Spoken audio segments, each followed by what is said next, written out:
అదరకొట్టే కారం రంగు రుచి ఆచి కారం పొడి. అనంతపురం నగరం శారదానగర్లో విషాదం చోటు చేసుకుంది. భర్త వేధింపులు తాళలేక భార్య తల్లితో కుమారునితో సహా కూడా చనిపోవడం కూడా తీవ్ర కాంగం రేపు. ప్రస్తుతం బంధువులు కూడా తీవ్ర విషాదంలో మునిగిపోయి ఉన్నారు. తల్లి ఆ పిన్నమ్మలు కూడా పెద్ద ఎత్తున విషాదంలో మునిగిపోయి ఉన్నారు. వారంతా కూడా వారి విషాదం చూసే కూడా ఎవరికి కావడం లేదు. ఎందుకంటే ఎంతో చదువుకున్న అమ్మాయి ఇలా చేస్తున్నారు, మరి ఎక్కడ కూడా ఊహించుకోలేదు. కానీ కేవలము బీటెక్ చదివిన అమ్మాయి ఇలా చేస్తున్నారు కూడా. ఏం జరిగిందమ్మా?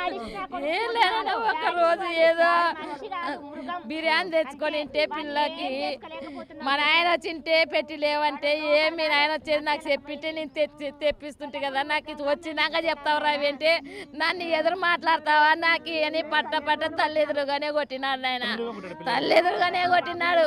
వాళ్ళమ్మ ఏందైనా నా పిల్లని ఇట్లా కొడతావు, ఈసారి కొడితే బాగుండొచ్చు చూడు అని చెప్పి చక్క దావ పట్టుకొని వచ్చింది. ఉన్నింటే కూడా పిల్ల బతుకుతుండే. నువ్వు రా ఎందుకు వచ్చినా మా ఊరికే అన్నట్టు పిల్లనిచ్చిన అమ్మ పోకుండా ఉంటదే నాయన. కళ్ళెదురుగా కొడితే తల్లి తట్టుకుంటదే. నాకు బిడ్డ అవుతుంది, నేను పెద్దమ్మని ఆయన మొన్ననే ఊరికొచ్చిపోయింది మా ఇంటికి. ఫస్ట్ నుండి మాకు తెలియదు ఉన్నదంట నాయన. అప్పుడప్పుడు ఓడుతున్నాడు. చెప్తాను 50 లక్షల రూపాయలు కట్టినాం, ఒక్క రూపాయి తగ్గిలేడు సంవత్సరం వరకు ఆగిన. చదువుకున్న వ్యక్తి అతను కూడా ఇట్లా ఎందుకు చేస్తున్నాడమ్మా? ఆయనకే తెలుసు, చదువుకున్నాడు ఆయన. ఎంఆర్ఓ మళ్ళా ఎంఆర్ఓనే ఆశపడి అంత కట్నం ఇచ్చి పెళ్లి చేస్తాం. మొత్తం ₹1 కోటి ఖర్చు వచ్చింది మా చిన్న. చెప్పుకోలేకపోయిందా మీకు ఎవరికి కూడా? బయటకు చెప్పుకోలేకనే ఇంత పని చేసుకుంది. ఏం చేసుకుందో ఆ పిల్ల చేసుకుందో లేదో తెలియదు, మాకైతే అనుమానం ఉంది. ఎప్పుడు చెప్పిందా మీకమ్మా? పెళ్ళైన ఆలోచి కొడుతుండే నా పిల్ల సంసారం ముందు పోవాలని. సర్దుకోమ్మా అని చెప్తే నేనే సర్దుకోమ్మా సంసారం ముందు పోతాదిలే.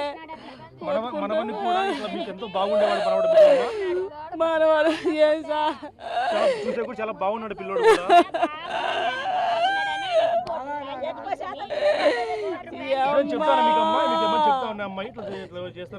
కొడుతున్నాడు అని చెప్పి సార్ కొడుతున్నాడు. నా ఎదురుగానే కొట్టినాడు సార్ 2 సార్లు.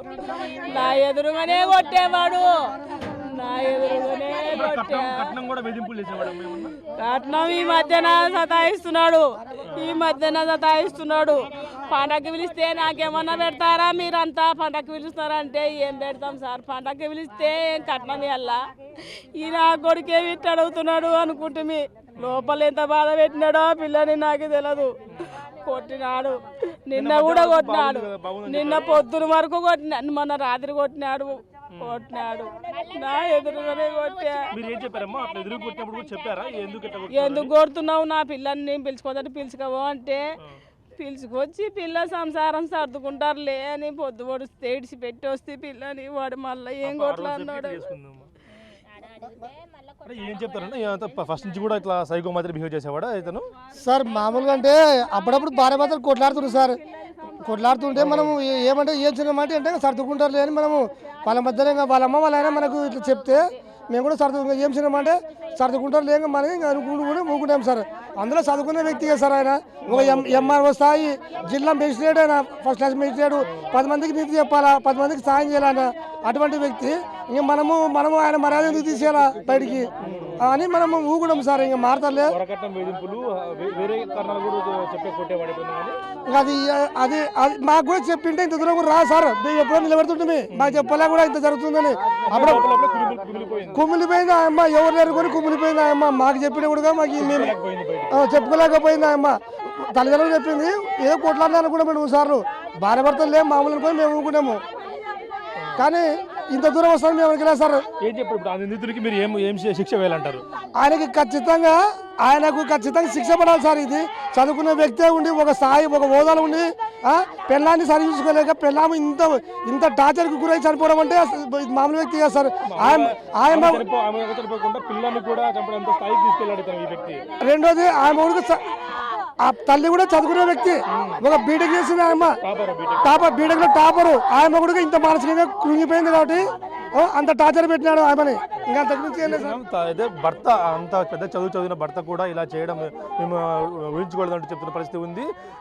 లోపల కుమిలిపోయి ఆ అమ్మాయి ఈ విధంగా ఆత్మహత్యకు పాల్పడి తన కుమారుని కూడా చంపడం చూస్తూ ఉంటే ఇక్కడ బంధువులు పెద్ద ఎత్తున రోజులను వింటూ చూస్తూ ఉన్నాం మనము. వారంతా కూడా ఒకటే చెప్తున్నారు, ఆ వ్యక్తికి శిక్ష విధించాలి. ఇంత పెద్ద చదువుకున్న ఒక ఫస్ట్ క్లాస్ మెజిస్ట్రేట్గా ఉన్న వ్యక్తి ఇలా చేసినట్టే కఠిన శిక్ష విధిస్తే రేపు మరొకరికి ఇలా జరగదంటూ కూడా చెప్తున్న పరిస్థితి ఉంది.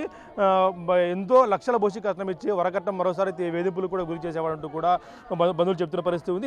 ఏది ఏమైనా సరే ఒక ఇంట్లో కుమారుడు, ఒకే ఇంట్లో రెండు అయితే కుమారుడు తర్వాత భార్య ఇద్దరు ఆత్మహత్య చేసుకోవడము, కుమారుడిని హత్య చేసి ఆమె ఉరివేసుకుని చనిపోవడం కూడా తీవ్ర కలకాంతితో చెప్పొచ్చు.